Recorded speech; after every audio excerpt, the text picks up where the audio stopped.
Voice of Kiai, suara petunjuk meniti jalan ilahi.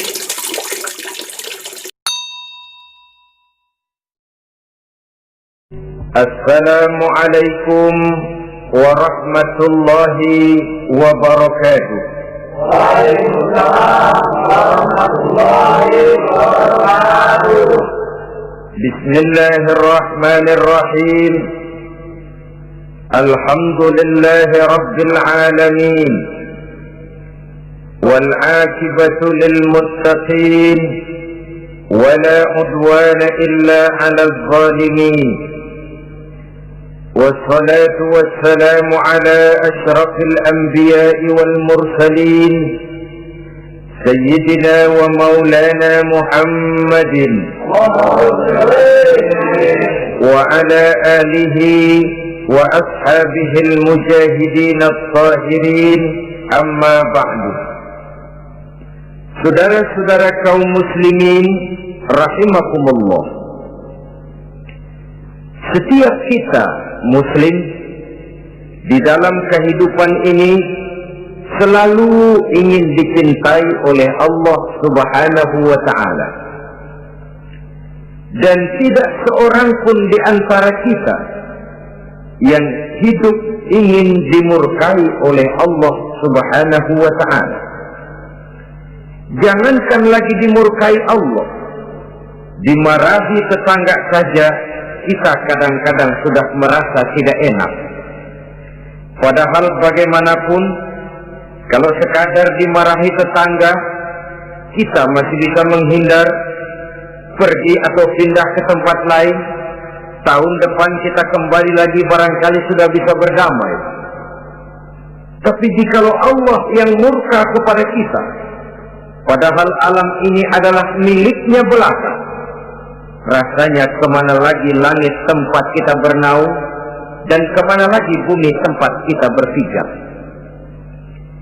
Setiap orang ingin dicintai Allah, tapi tidak setiap orang mau melakukan perbuatan-perbuatan yang kalau dikerjakannya Allah akan cinta kepadanya. Dan setiap orang tidak ingin dimurkai Allah, tapi orang kadang-kadang tanpa sadar melakukan perbuatan-perbuatan yang justru dimurkai oleh Allah Subhanahu wa ta'ala.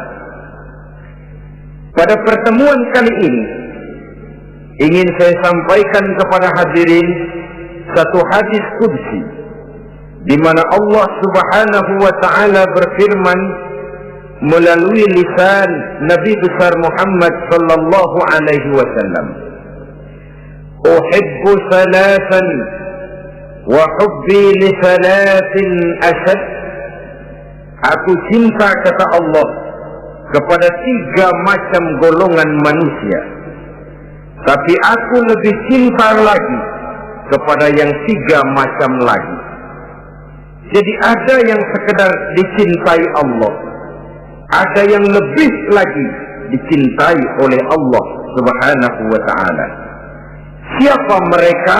Mari kita ikuti satu persatu isi daripada hadis qudsi ini. Yang pertama, uhibbu ahlas safa. Aku cinta, kata Allah, kepada orang-orang yang pemurah. Aku cinta kepada orang-orang yang ringan tangan, mempunyai kepekaan sosial yang tinggi, gemar menolong orang yang memang memerlukan pertolongan. Aku cinta kepada orang-orang yang semacam itu. Saudara-saudara kaum muslimin rahimakumullah, di zaman sekarang ini, seiring dengan makin tajamnya persaingan hidup, makin tingginya tensi ekonomi, antara tenaga kerja yang masuk pasaran dengan lapangan kerja yang tersedia jauh dari memadai, gaya hidup orang semakin konsumtif, semakin individualis. Timbullah sikap hidup elu-elu, gua-gua. Kepekaan sosial mulai lentur dan luntur, tapi tidak terwujud di dalam kehidupan sehari-hari. Padahal agama mengajarkan Allah cinta kepada orang-orang yang bermurah tangan, gemar melakukan pertolongan, peka melihat penderitaan dan kesulitan orang lain. Adalah Allah melebihkan rezeki sebagian kita dari yang lain. Dimaksudkan untuk saling tolong-menolong, bahu-membahu dan bantu-membantu. Sehingga dengan demikian, apa yang disabdakan Nabi dalam hadis, Ar-Rahimuna yarhamuhumur Rahman, irhamu ahlal ardi yarhamkum man fis sama. Orang-orang yang punya sifat belas kasih akan dikasihi oleh Allah Subhanahu wa ta'ala. Sayangi yang di permukaan bumi, nanti yang di langit akan sayang kepadamu, akan turun rahmatnya kepada kita bersama. Alangkah nikmatnya kehidupan ini, jikalau yang berkuasa menyayangi yang lemah lalu melindunginya, jikalau yang alim menyayangi yang awam lalu membimbingnya, jikalau yang kaya menyayangi yang miskin lalu mengulurkan tangan memberikan bantuannya, akan terciptalah rahmat dalam kehidupan. Tapi jikalau sebaliknya, yang berkuasa malah menindas dan menekan yang lemah, yang alim malah membodoh-bodohi yang memang sudah bodoh, sementara yang kaya menyantap yang miskin, akan terjadilah bala dan bencana dalam kehidupan. Bukan lagi rahmat yang turun, melainkan azab akan menimpa kita secara keseluruhan. Begitulah terdapat tirai halus yang memisahkan kita dari konsep ajaran agama kita yang luhur. Agama mengajarkan yadul ulya khairun min yadi sufla, bahwa tangan di atas lebih baik daripada tangan yang di bawah. Orang yang memberi lebih baik daripada orang yang menerima. Tapi yang kita praktekkan, kita selalu berada pada posisi tangan di bawah, menjadi umat yang manja, yang lemah, padahal bukan tidak punya potensi, tapi mungkin karena kita tidak pandai menginventarisir potensi. Kadang-kadang ada panitia pembangunan masjid, membangun masjid, meletakkan batu pertama sekaligus jadi batu terakhir. Setelah itu la yamutu wa la yahya, hidup tidak kelihatan geraknya, mati pun tidak ketahuan kuburannya. Masjid impoten, pesantren terbengkalai, majelis taklim terlunta-lunta, rumah sakit Islam tak kunjung selesai. Tidak adakah orang Islam yang kaya? Banyak. Tidak adakah orang Islam yang punya posisi kunci, posisi basah, posisi menentukan? Banyak. Secara jujur kita harus berkata, yang belum banyak ialah yang mau berbuat atas nama dan demi kepentingan agamanya. Kita juga bukan tidak punya potensi. Kita tidak pandai menginventarisir potensi untuk kepentingan dan kemaslahatan kita bersama. Saudara-saudara kaum muslimin rahimakumullah. Dengan demikian kita bisa lihat dalam kehidupan sehari-hari di masjid misalnya. Itu kalau hari Jumat kadang-kadang kita sengaja mau berangkat sholat Jumat tidak bawa uang. Maka yang paling lancar di masjid kotak. Saudara boleh lihat kotak itu dari sudut ke sudut hampir tidak pernah macet, lancar betul jalannya. Sekali macet kotak 50, 100. Wajar kalau masjid-masjid kita lalu impoten. Bagaimana akan mengadakan kegiatan kalau tidak ada dana? Oleh karena itu pada kesempatan ini saya ingin mengerti, berbahagialah kita jikalau oleh Allah Subhanahu wa ta'ala diberikan kepercayaan berupa titipan, wa mal malu wal banuna illa wadai'. Harta dan anak-anak tidak lain satu titipan dari Allah Subhanahu wa ta'ala. Dan pada satu saat titipan itu akan diambil oleh yang empunya. Allah cinta kepada orang-orang yang pemurah. Allah akan memberikan balasan yang berlipat ganda. Kalau saudara bersedekah kepada anak yatim, bukan si yatim itu yang akan membalasnya. Kalau saudara membantu pembangunan masjid, bukan panitia masjid yang akan memberikan ganjarannya.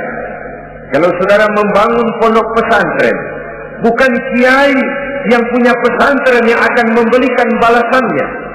Allah Subhanahu wa ta'ala melalui jalan yang tidak kita sangka-sangka, melalui jalan yang dalam istilah Quran disebut min haitsu la yahtasib, melalui jalan yang tidak pernah kita hitung, kita sangka sama sekali, jalan gaib yang hanya Allah saja yang maha tahu. Sebaliknya, wa hubbi lil faqir as-sakhi asad, kata Allah, aku cinta kepada orang-orang yang pemurah, tapi aku lebih cinta lagi kepada orang-orang miskin yang pemurah. Orang kaya pemurah, Allah cinta. Orang miskin pemurah, Allah lebih cinta. Kenapa? Kalau orang kaya sedekah 5.000 rupiah misalnya, orang miskin pun sedekah 5.000 rupiah, sama jumlahnya, sama ikhlasnya, sama halalnya, tapi besarnya pahala lebih besar sedekah si miskin yang 5.000 rupiah itu ketimbang si kaya yang juga 5.000 rupiah. Kenapa maka demikian? Oh, buat orang kaya uang 5.000 apalah artinya. Tapi buat si miskin, untuk jumlah 5.000 itu dia harus peras keringat, banting tulang, pergi pagi, pulang sore, kaki jadi kepala, kepala jadi kaki. Tapi kok dia berani bersedekah sejumlah sedekahnya orang kaya. Ini yang dinilai oleh Allah Subhanahu wa ta'ala.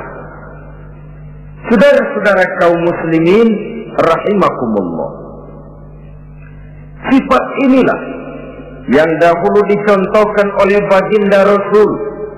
Bahkan apa yang beliau sedekahkan kepada orang lain biasanya adalah sesuatu yang lebih baik dari apa yang beliau pakai sendiri. Watak ini yang diikuti oleh generasi sahabat. Kita ambil contoh ketika terjadi perang Tabuk misalnya. Datanglah Sayyidina Abu Bakar Siddiq, membawa seluruh harta bendanya disumbangkan di jalan Allah. Melihat ini Nabi bertanya, hal tarakta li ahlika syai'an ya Abu Bakar? Wahai Abu Bakar, begini banyak harta yang kau infakkan fi sabilillah ini, apakah buat keluargamu sudah kau tinggalkan? Sayyidina Abu Bakar dengan tegas menjawab, taraktu lahumullaha wa rasulahu. Sudah, saya tinggalkan mereka Allah dan Rasulnya.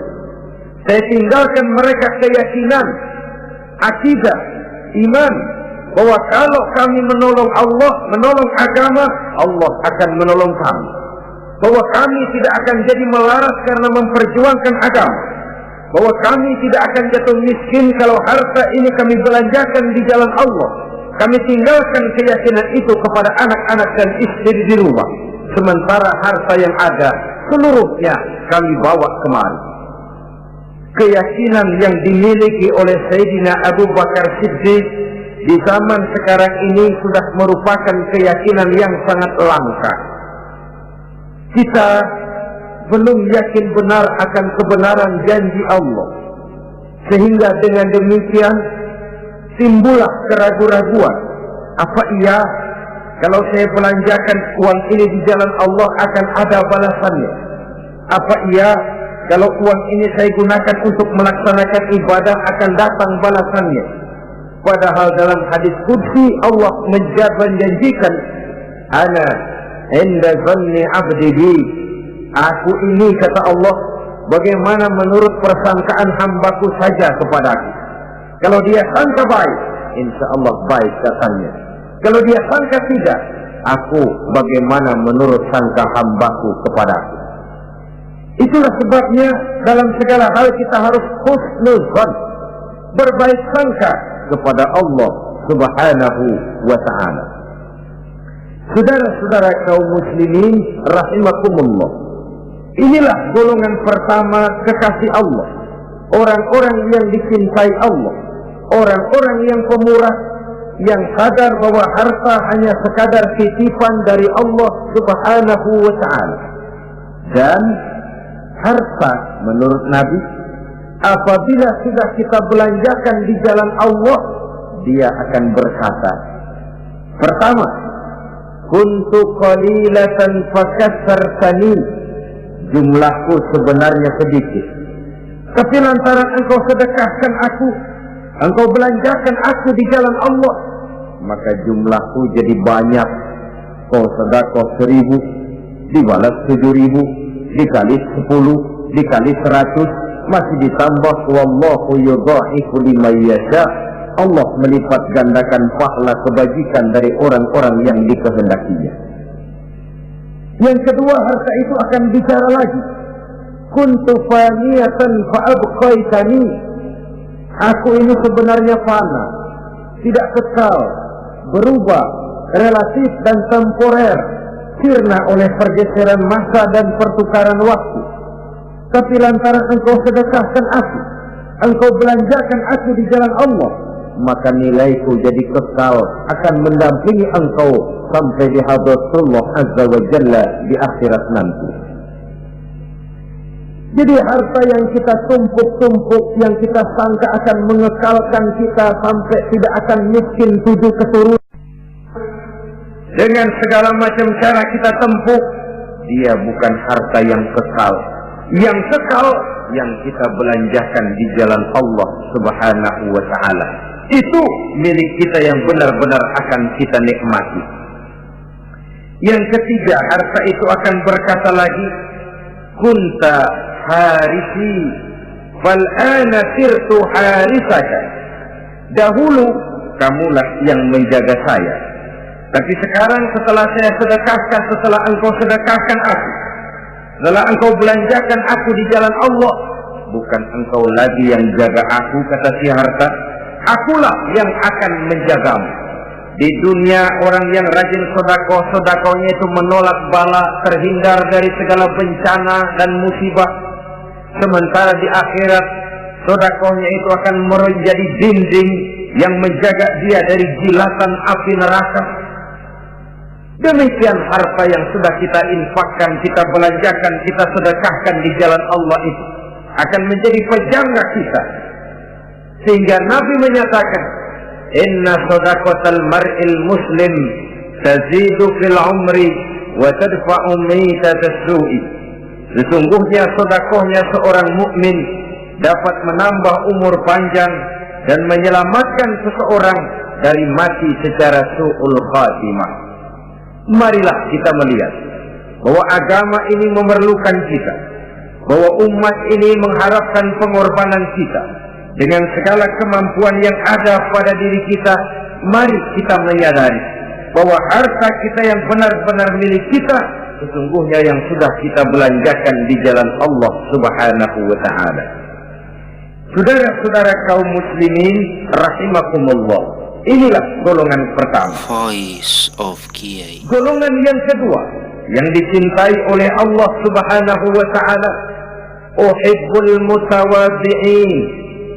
Aku cinta, kata Allah, kepada orang-orang yang rendah hati, orang-orang yang membawa ilmu padi, makin berisi makin merunduk, makin di puncak makin sadar akan kelemahan dan keterbatasannya. Aku cinta kepada orang-orang yang rendah hati. Adalah satu sifat dari Rasulullah Sallallahu Alaihi Wasallam yang diriwayatkan oleh Imam Abu Ja'far Al-Barzanji misalnya dalam rawi Barzanjinya, wa kana sallallahu alaihi wasallam syadidal haya'i wat tawaqu. Adalah Rasulullah sallallahu alaihi wasallam seorang yang sangat pemalu dan sangat rendah hati. Tawaqu, tidak melonjak menjadi angkuh dan sombong. Walaupun beliau adalah asyraful anbiya wal mursalin, Nabi dan Rasul termulia, Imamul Muttaqin, imamnya orang-orang yang bertakwa, rahmatan lil alamin, diutus sebagai rahmah bagi seluruh alam, tapi tawaduknya demikian luar biasa. Ketika beliau terusir dari Makkah, kita bisa membayangkan meninggalkan kampung halaman, meninggalkan keluarga yang berbeda akidah, hijrah ke Madinah. Tapi pada lain kesempatan, ketika beliau dengan bala tentaranya masuk ke kota Mekah, dan orang-orang kafir Quraisy yang kita kenal dalam peristiwa Fathu Makkah itu, gentar hati mereka, sembunyi di dalam rumahnya masing-masing.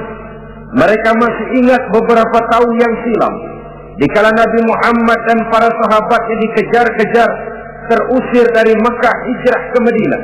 Sekarang Rasul kembali ke Mekah dengan segala keperkasaan bala tentaranya. Mereka berpikir, andai kata Muhammad mau saja membalas dendam, habis kita ini, habis, tidak akan tersisa. Dahulu dia kita caci maki, dahulu dia kita usir, dahulu dia kita kejar-kejar untuk kita bunuh. Sekarang kita tidak berdaya. Muhammad dengan perkasa, dengan bala tentaranya yang gagah sekarang masuk ke kota Mekah. Apa yang harus kita lakukan? Mereka menunggu dan menunggu, dan Nabi dengan gagah masuk ke kota Mekah bersama bala tentaranya. Apa ucapan yang pertama beliau lontarkan? Pembalasan dendam? Tidak. Mencari orang-orang yang dulu mengejar, memusuhi, mengancam akan membunuhnya? Tidak. Beliau tidak teriak-teriak, mana itu Abu Jahal, mana itu Abu Lahab, mana itu Abu Sufyan, mana itu dulu orang-orang yang memusuhi saya dan sahabat saya, ayo keluar kalau berani, ha? Tidak. Pidato ucapan pertama yang keluar dari bibir yang mulia itu sungguh di luar perkiraan kufar Quraisy. Apa jawab Nabi? Pidato Nabi, al-yauma yaumul marhamah. Tuan-tuan para Quraisy, tidak usah khawatir. Hari ini adalah hari yang penuh kasih sayang. Saya masuk ke kota Mekah semata-mata untuk menunaikan ibadah. Tidak akan ada balas dendam, tidak akan ada pertumpahan darah. Siapa yang masuk ke Masjidil Haram dia aman. Siapa yang masuk ke Masjidil Haram dia tenang, tidak akan diganggu barang sedikit pun. Bersih hatinya dari balas dendam. Tidak ada watak untuk menunjukkan kepongahan pada beliau berada di puncak kejayaan. Tidak. Ini yang disebut sadidul haya wa tawadhu. Sangat rendah hati. Tidak melonjak menjadi angkuh dan sombong lantaran keberhasilan yang pernah dicapainya. Uhibbul mutawadhi'in. Aku cinta kepada orang-orang yang rendah hati. Makin berkuasa, makin rendah hati. Makin berilmu, makin rendah hati. Makin kaya, makin tawadhu. Wa hubbi lil ghaniyil mutawadhi asad. Tetapi kata Allah, aku lebih cinta lagi kepada orang-orang kaya yang rendah hati. Orang miskin tidak sombong, Allah cinta. Orang kaya tidak sombong, Allah lebih cinta. Sebabnya apa? Rasa-rasanya kalau ada orang miskin tidak sombong, memang sudah harusnya. Tapi kalau ada orang kaya, apa saja dia punya, kebunnya ada di mana-mana, kendaraannya sejumlah keluarganya, uangnya, depositonya ada di berbagai bank, pabriknya banyak, apa saja dia punya, tapi tidak sombong, tawadhu. Ini yang lebih dicintai oleh Allah Subhanahu wa ta'ala. Saudara-saudara kaum muslimin rahimakumullah. Oleh karenanya, hadis qudsi ini menanamkan kesadaran kepada kita bersama bahwa yang pantas untuk sombong hakikatnya cuma Allah saja. Itu sebabnya salah satu asma'ul husna Allah disebut al-mutakabbir. Kalau Allah sombong, wajar, karena memang tidak ada Tuhan lain selain Allah. Alam dan seluruh isinya adalah miliknya belaka. Tidak ada satupun yang bisa mengklaim. Al-mutakabbir huwallah. Yang pantas sombong hanya Allah subhanahu wa ta'ala. Saudara-saudara kaum muslimin rahimakumullah. Yang ketiga, orang yang dicintai oleh Allah subhanahu wa ta'ala, uhibbut taibin. Aku cinta kepada orang-orang yang bertaubat, kepada orang-orang yang apabila berbuat kesalahan dia segera sadar, dijadikannya kesalahan itu sebagai satu pelajaran untuk tidak diulanginya lagi pada masa yang akan datang. Adalah lebih baik kita mulai dari kertas yang kelabu, hitam sekalipun, kalau akhirnya akan menjadi lembaran-lembaran yang putih, ketimbang kita mulai dengan lembaran yang putih, kalau akan ditutup dengan lembaran-lembaran hitam noda yang tidak berhapus. Allah subhanahu wa ta'ala Maha Pengampun, Pengasih dan Penyayang.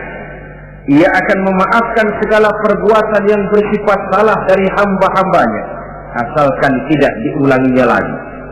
Manusialah yang sering kejam, membiarkan dirinya larut dan hanyut diseret arus dosa. Ia sadar itu satu kesalahan, tapi tidak berupaya untuk menyelamatkan dirinya sendiri. Apakah itu berupa yang namanya judi, minuman keras, menipu orang lain, durhaka kepada kedua orang tua, jahat kepada tetangga, suka memfitnah orang lain.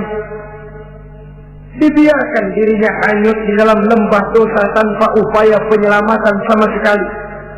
Atau kadang-kadang mengulur waktu. Nanti saja sudah tua-tuaan taubatnya. Padahal waktu tidak pernah main-main. Uhibbut taibin. Aku cinta kepada orang-orang yang mau bertobat. Wa hubbi lisabit taib asad. Tapi aku lebih cinta lagi kepada orang-orang muda yang mau bertaubat. Apabila orang tua bertaubat, Allah cinta. Anak muda bertaubat, Allah lebih cinta. Dalam usia mudanya, di mana darah masih mengalir dengan panas, sejuta khayal dan keinginan masih bersemi di dalam benaknya, dia sanggup blokir semua itu, disalurkannya di jalan Allah. Allah cinta sekali kepada orang-orang semacam itu.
Saudara-saudara kaum muslimin rahimakumullah, kalau tadi sudah saya jelaskan 3 golongan orang-orang yang dicintai Allah, yakni para kekasih Allah, orang-orang yang pemurah, gemar memberikan pertolongan. Kemudian yang kedua, orang-orang yang rendah hati. Dan yang ketiga adalah orang-orang yang suka bertaubat. Maka kemudian hadis qudsi ini dilanjutkan oleh Allah Subhanahu wa ta'ala dengan menjelaskan lawanan dari 3 golongan tadi. Kalau 3 golongan tadi adalah orang-orang yang dicintai Allah, maka 3 golongan yang berikutnya adalah mereka yang dibenci, dimurkai oleh Allah Subhanahu wa ta'ala. Siapa mereka? Jumlahnya juga 3, lawanan dari yang 3 tadi pertama. Yang pertama, saudara-saudara, abghadul bukhala, aku benci, kata Allah, kepada orang-orang yang bakhil, orang yang kikir, orang yang diberikan amanah berupa harta, lalu tidak tersentuh hatinya melihat kesulitan dan penderitaan orang lain. Tetangganya meratap dan merintih kelaparan, sementara ia dengan tenang berpangku tangan, padahal ada kelebihan rezekinya. Ia tahu kesulitan orang lain, tapi ia tidak berusaha mengulurkan tangan memberikan bantuan. Kenapa seseorang bisa terjebak ke dalam penyakit bakhil bin kikir alias pelit seperti ini? Oleh karena harta benda dunia itu sudah berakar kuat di hatinya. Tidak mau lepas lagi ia dari sana. Tidak mau berpisah ia dengan harta itu walau sedikit jua pun. Dan memang para ulama sufi mengajarkan, orang kaya itu ada 2. Ada orang kaya hakiki, ada orang kaya majazi. Orang kaya hakiki, orang kaya sebenarnya adalah orang yang kaya hatinya. Luas cakrawala pandangannya, terbentang nuansanya, tidak cukup melihat karunia yang diberikan Allah dalam kehidupan ini.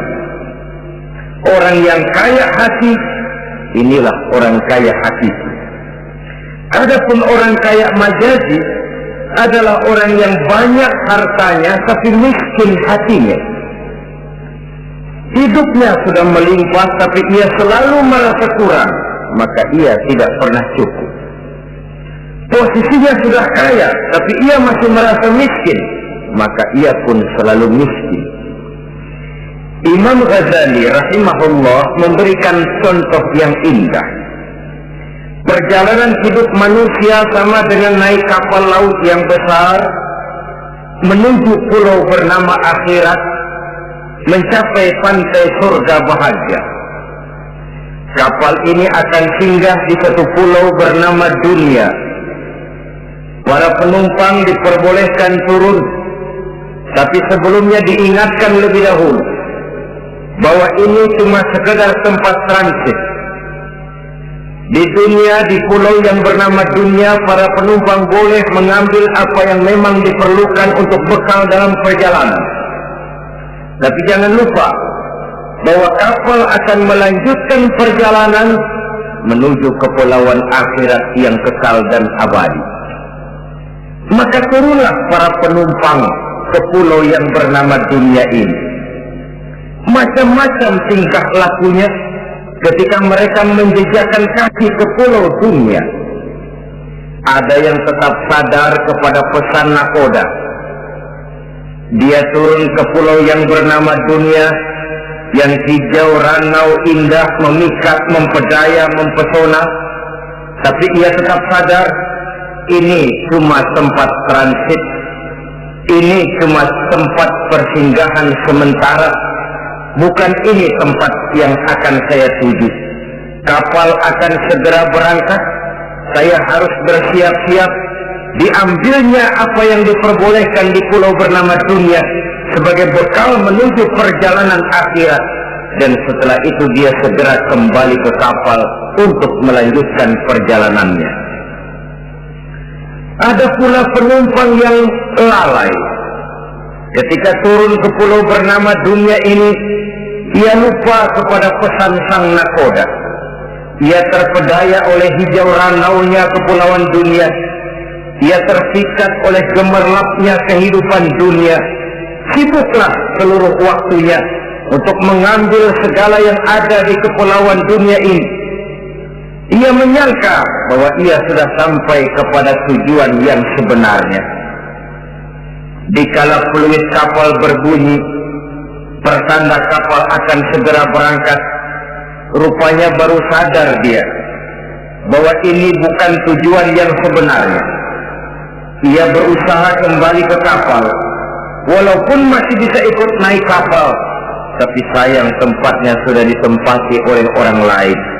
Inilah contoh dari orang-orang yang kehidupan dunia telah melalaikan mereka daripada tujuan akhirat. Yang lebih celaka adalah nasib penumpang ketiga. Mereka yang tertinggal sama sekali di kepulauan dunia ini. Mereka lah orang-orang kafir, orang-orang munafik, orang-orang musyrik. Bagi mereka surgalah dunia ini. Bila kehidupan dunia berakhir pula lah surganya sampai di situ. Ia menyangka sudah sampai kepada terminal akhir, padahal cuma sekedar halte, tempat di mana kapal singgah sebentar saja untuk melanjutkan perjalanan menuju kepulauan akhirat yang kekal dan abadi. Saudara-saudara kaum muslimin rahimakumullah, orang-orang yang sadar bahwa dunia cuma sekedar satu tempat transit, maka kesadaran itu menggugah dia kepada keyakinan terhadap kalimat inna lillahi wa inna ilaihi raji'un. Segalanya datang dari Allah, segalanya akan kembali kepada Allah. Tidak ada yang dibawanya saat ia terlahir ke alam dunia ini, dan tidak akan ada yang dibawanya kembali saat ia keluar meninggalkan alam dunia ini, kecuali iman dan amal soleh yang dikerjakannya di dalam kehidupan kita. Bukan bakhil yang menyebabkan orang cepat jadi kaya, bukan pemurah yang menyebabkan orang jatuh miskin dan bangkrut, tetapi kesadaran bahwa segalanya datang dari Allah, segalanya akan kembali kepada Allah, akan membuat kita walaupun memiliki harta dan benda, tapi ia tidak berurat dan berakar di dalam hati. Abghadul bukhala, kata Allah, aku benci kepada orang-orang yang bakhil. Kadang-kadang jangankan untuk orang lain, untuk kepentingan agama, dirinya sendiri saja tidak bisa menikmati kekayaannya. Kaya dia sebenarnya, tapi dia tidak sadar akan kekayaannya. Lebih celaka lagi, dia tidak tahu untuk apa kekayaan itu akan dipergunakan. Lahirnya mazhab materialisme, hidup serba cukup, serba ada, seperti yang kita lihat di negara-negara yang makmur, di Eropa bagian barat misalnya. Keluarga-keluarga jet set yang akhirnya bingung karena kebanyakan harta. Kalau kita di timur umumnya bingung karena tidak punya harta. Di sana orang bingung karena kebanyakan harta, mau diapakan harta itu.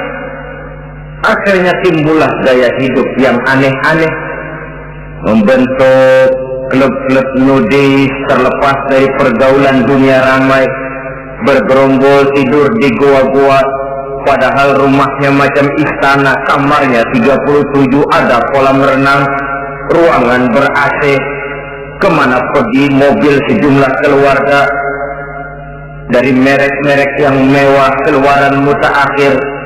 Tidak puas mobil punya kapal pesiar, kapal laut, tidak cukup kapal laut punya kapal pesawat terbang pribadi. Apa yang dimau uangnya bisa bicara, tapi akhirnya lalu sampai kepada titik jenuh, sampai kepada yang namanya frozen emotional attitude. Dan sikap bakhil inilah yang pada akhirnya mendorong seseorang untuk sampai kepada tingkat yang disebut tamak, rakus, serakah. Dan mental semacam ini tidak hanya membahayakan bagi pribadi yang punya watak, tapi juga bagi lingkungan, bagi masyarakat, bahkan dalam skop yang luas, bagi pertumbuhan suatu bangsa, bagi pertumbuhan suatu negara. Sikap-sikap tamak, rakus, serakah, mau menang sendiri, mau kuasa sendiri, mau basah sendiri, mau kaya sendiri, persetan dengan orang lain, adalah sikap-sikap yang tidak saja bertentangan dengan ajaran agama kita, tapi juga bertentangan dengan falsafat dasar kehidupan bangsa kita, yakni Pancasila. Saudara-saudara kaum muslimin rahimakumullah, lawanannya kemudian Allah menyatakan, wa bughdi lil ghaniyil bakhil asad, aku benci kepada orang yang bakhil, tapi aku lebih benci lagi kepada orang-orang kaya yang bakhil. Kalau orang miskin pelit, barangkali masih orang berkata pantaslah dia itu pelit, miskin. Tapi kalau kaya, bakhil, kaya, pelit, rasanya orang menyayangkan. Apa saja dia punya, tapi bakhil, pelit, tidak sadar bahwa itu adalah amanah Allah yang satu saat akan dimintakan pertanggungan jawab di padang mahsyar nanti. Inilah golongan pertama yang dibenci oleh Allah Subhanahu wa ta'ala. Golongan yang kedua, abghadul mutakabbirin, aku benci kepada orang-orang yang sombong. Baik sombong oleh karena kekuatan, wewenang, jabatan, baik sombong oleh karena ilmu pengetahuan, skill, keahlian, kemampuan, baik sombong oleh karena harta benda dan kekayaan. Sombong dalam segala bentuknya tidak disenangi oleh Allah Subhanahu wa ta'ala. Inilah yang saya maksud tadi dengan membawa ilmu padi seharusnya. Semakin berisi, semakin merunduk. Sebab pepatah orang-orang tua kita bilang, air beriak tanda tak dalam, tong kosong bunyinya nyaring. Orang belajar silat kalau baru dapat 2-3 jurus memang genit, bukan main. Sesuatu yang barangkali sudah lumrah dalam kehidupan. Tapi yang diajarkan oleh agama, abghadul mutakabbirin, aku benci kepada orang-orang yang sombong. Al-Quran syarat dengan contoh-contoh baik dari perjalanan sejarah, baik dari perjalanan para hidup para nabi dan para rasul. Seluruhnya merupakan tamsil, contoh dan ibarat bagi kita bersama. Fanzuru kaifa kana akibatul mukazzibin, fanzuru kaifa kana akibatul mujrimin.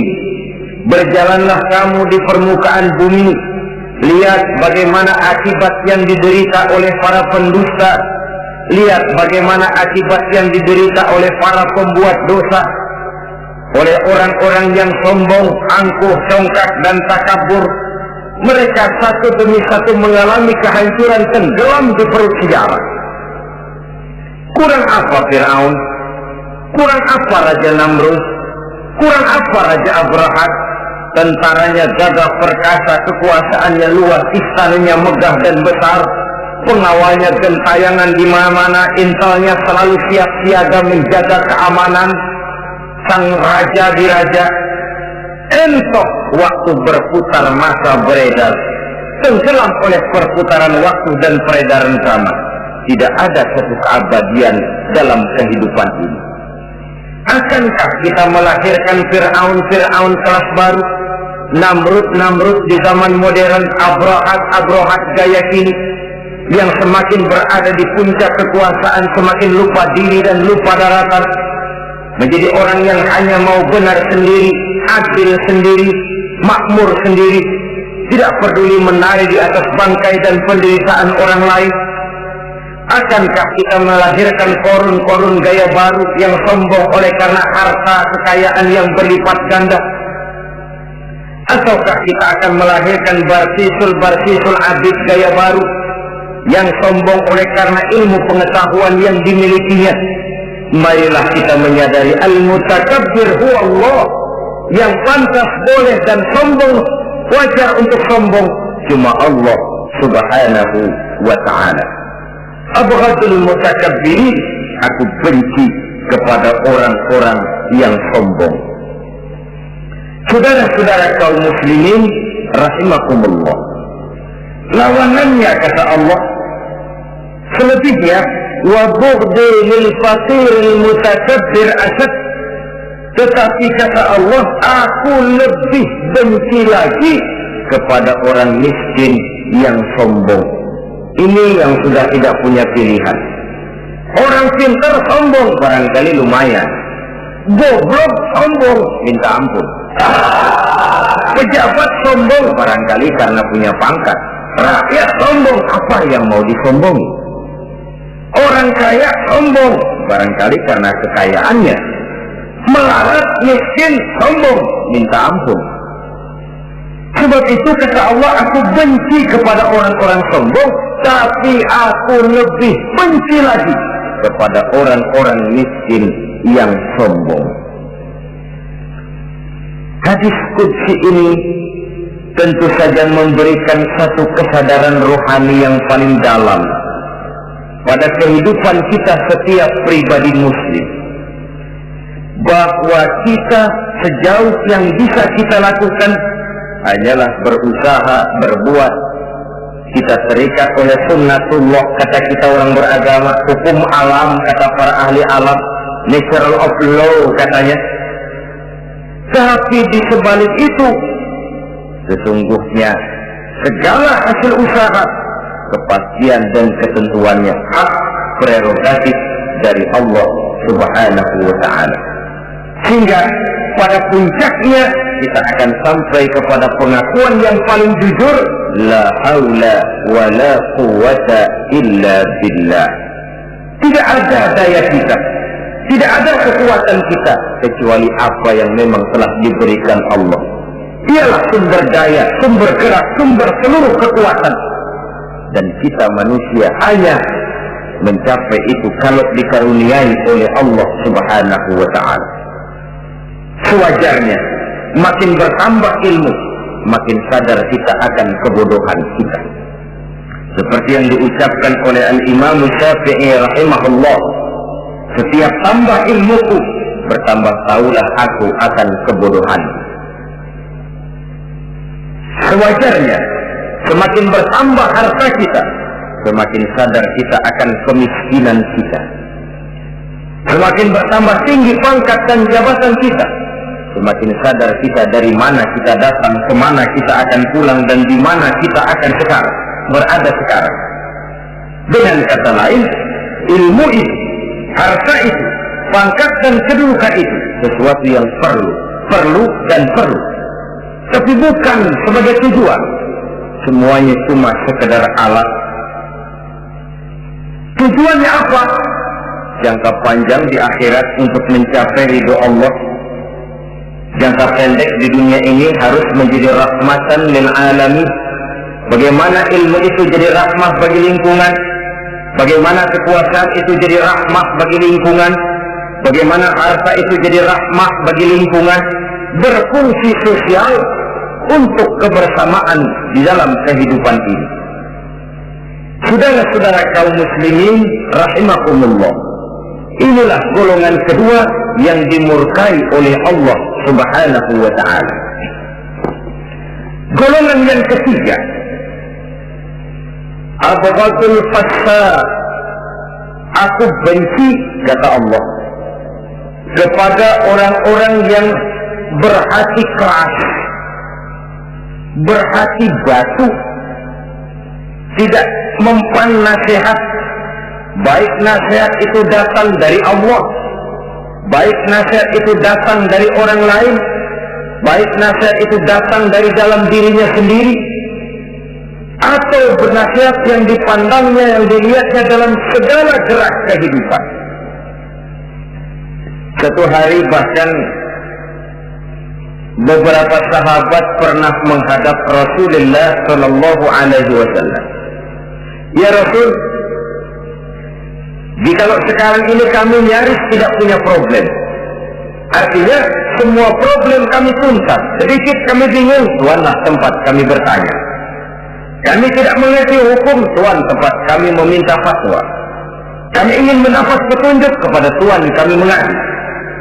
Tapi nanti kalau suatu saat Tuan telah berangkat meninggalkan kami ya Rasulullah, menghadap Allah Subhanahu wa ta'ala, tinggallah kami hidup tanpa bimbingan Tuan, kemana lagi kami harus minta nasihat? Baginda Rasul senyum, kemudian beliau menjawab, taraktu lakum nasihatain. Kamu tidak usah khawatir. Kalaupun pada satu saat nanti aku berangkat meninggalkan kamu semua, kembali menghadap Allah Subhanahu wa ta'ala, kamu tidak perlu bingung. Tempat kamu minta nasihat ada, tempat kamu bertanya ada, tempat kamu minta fatwa dan kepastian hukum ada. Taraktu lakum nasihatain. Aku tinggalkan untukmu dua macam nasihat. Pertama, yang aku tinggalkan kepadamu itu nasihat yang pandai bicara. Yang kedua, yang aku tinggalkan kepadamu itu nasihat yang diam saja. Sahabat lalu bertanya, kalau nasihat yang bisa bicara itu apa ya Rasul? Beliau menjawab, Al-Quranul Karim. 6.666 ayat, 30 juz, 114 surah, seluruhnya nasihat bagi umat Islam. Apapun yang akan kau kerjakan, kemanapun kau akan pergi, bertanyalah kepada Al-Quran, minta nasihatnya. Bertanya langsung? Tentu tidak. Bertanya kepada Al-Quran artinya fas'alu ahla dzikri in kuntum la ta'lamun. Jikalau kamu memang tidak mengerti, bertanyalah kepada yang mengerti. Yang mengerti Al-Quran tentu tidak lain para ulama, para kiai, para asatidz, guru-guru yang mengaku kita di majelis taklim. Nasihat yang pandai bicara, Al-Quranul Karim. Kemanapun saja kaki akan kita langkahkan, ke arah manapun bumi yang akan kita tuju, mintalah lebih dahulu nasihat Al-Quranul Karim. Usaha apapun yang akan kita lakukan, mintalah nasihat kepadanya. Itu nasihat yang pandai bicara. Lalu sahabat bertanya lagi, kalau nasihat yang diam saja itu apa ya Rasul? Beliau menjawab, nasihat yang diam saja itu maut. Diam saja dia, tidak bicara, tapi pasti datangnya. Dan itu jadi nasihat. Kalau sekarang kau menyolatkan orang lain, apa tidak mungkin besok kau disolatkan orang? Kalau hari ini kau antar jenazah temanmu ke yang lahat, entah tahun depan, bulan depan, minggu depan, entah 5-10 tahun yang akan datang, bukankah kau yang akan diantar ke yang lahat? Kau tengoklah temanmu itu, matanya masih ada tapi sudah tidak sanggup lagi melihat. Jangankan melihat, digerakkan saja pun sudah tidak bisa. Telinganya belum kemana-mana tapi sudah tidak mampu lagi mendengar. Kakinya masih cukup tapi sudah tidak mampu untuk dipakai berjalan. Tangannya masih ada tapi tidak ada lagi yang bisa dipegangnya. Apa yang kurang kalau sudah demikian? Kau tumpuk harta kekayaan untuk 7 turunan, kau sangka kau tidak akan mati karena itu. Kau ingin selalu berada di puncak padahal hidup ini mendaki dan menurun. Ini seluruhnya merupakan nasihat. Orang yang hatinya keras tidak mempan nasihat yang datang dari Allah Quran dan mau. Nasihat yang datang dari orang lain, kadang-kadang diberikan nasihat, lebih pandai dia bersilah, lebih pandai dia berkelit, lebih pandai dia berjawab. Orang yang memberi nasihat baru bicara satu, dia sudah 10. Nasihat yang datang dari orang lain tidak juga bisa menyentuh hatinya. Atau nasihat yang timbul dari dalam dirinya sendiri, kulit yang mulai berkerut, uban yang mulai bertabur, gigi yang permisi satu demi satu, itu kan seluruhnya merupakan nasihat. Tapi orang yang hatinya keras, kasar, istilah kita barangkali sudah kulit badak, muka tembok, kuping kebo, masuk dalam golongan khatamallahu ala qulubihim. Allah sudah tutup cap, Allah tempel hati mereka, tidak masuk lagi nasihat. Na'udzubillah summa na'udzubillah. Beruntung kita kalau oleh Allah ini diberikan hati yang lembut, peka, mudah menerima kebenaran, tidak tertutup terhadap kebenaran. Walaupun kebenarannya itu datang dari seorang budak yang hitam legam. Karena memang agama mengajarkan khuzil hikmata wa la yadurruka min ayyi wi'a'in kharajat. Ambillah hikmah, ambillah kebenaran, tidak usah terlalu kau pedulikan dari mana sumbernya. Asal itu merupakan kebenaran, jadikan sebagai nasihat di dalam kehidupan. Saudara-saudara kaum muslimin rahimakumullah, rugi dan celaka kita kalau sampai diberikan hati yang keras, kasar, masuk dalam qaswatul qalbi, hati yang kasar, keras, tidak mempan nasihat apapun. Kalau kadang-kadang masuk telinga kanan, keluar lagi telinga kiri, tidak pernah singgah di lubuk hatinya walau sebentar sekalipun, tidak pernah transit, atau kalaupun transit seperti air di daun talas, mudah bergoyah ke kiri dan ke kanan. Allah benci kepada orang-orang yang hatinya keras.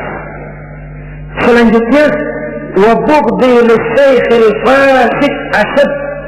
Tapi kata Allah, aku lebih benci lagi kepada orang tua yang hatinya keras. Tua-tua keladi katanya, makin tua makin menjadi.